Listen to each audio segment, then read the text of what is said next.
Qu'est-ce que cela veut dire faire pour le bien de la personne aidée? La définition du bien est relative, vous en conviendrez. Tout dépend de quel point de vue on se base.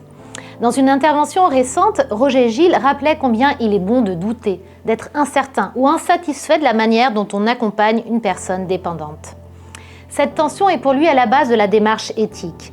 L'aidant qui doute du bien fondé de son action, qui est tiraillé entre le souci de sécurité et le respect de la volonté de la personne aidée, eh bien, il est en train de vivre une expérience éthique.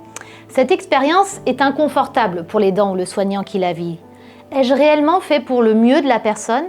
Je pense à ce témoignage d'un proche qui écrivait: le sujet de la maltraitance est un sujet compliqué. Il y a la maltraitance pure et dure qui est très facile à déceler, mais il y a justement celle d'essayer de forcer quelqu'un à faire quelque chose au moment où il ne veut pas.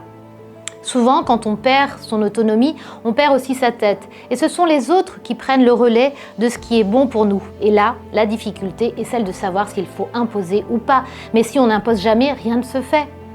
Se doucher avant un rendez-vous médical alors qu'on a laissé toute la semaine sans le faire, est-ce de la maltraitance? On ressent très bien dans ce témoignage l'intensité du dilemme éthique et la souffrance qui l'accompagne. C'est guidé par ce doute que la recherche de compromis est possible. Entre d'un côté ce qui nous paraît nécessaire pour la sécurité physique de la personne à qui on apporte son aide et de l'autre le respect des besoins, désirs ou attentes qui lui sont propres. Aucune recette toute faite, sauf peut-être celle de connaître suffisamment la personne de manière à repérer le seuil à partir duquel la non-satisfaction de son besoin, désir ou attente devient intolérable, ou pour paraphraser Roger Gilles, le seuil à partir duquel le souci de sécurité se transforme en maltraitance.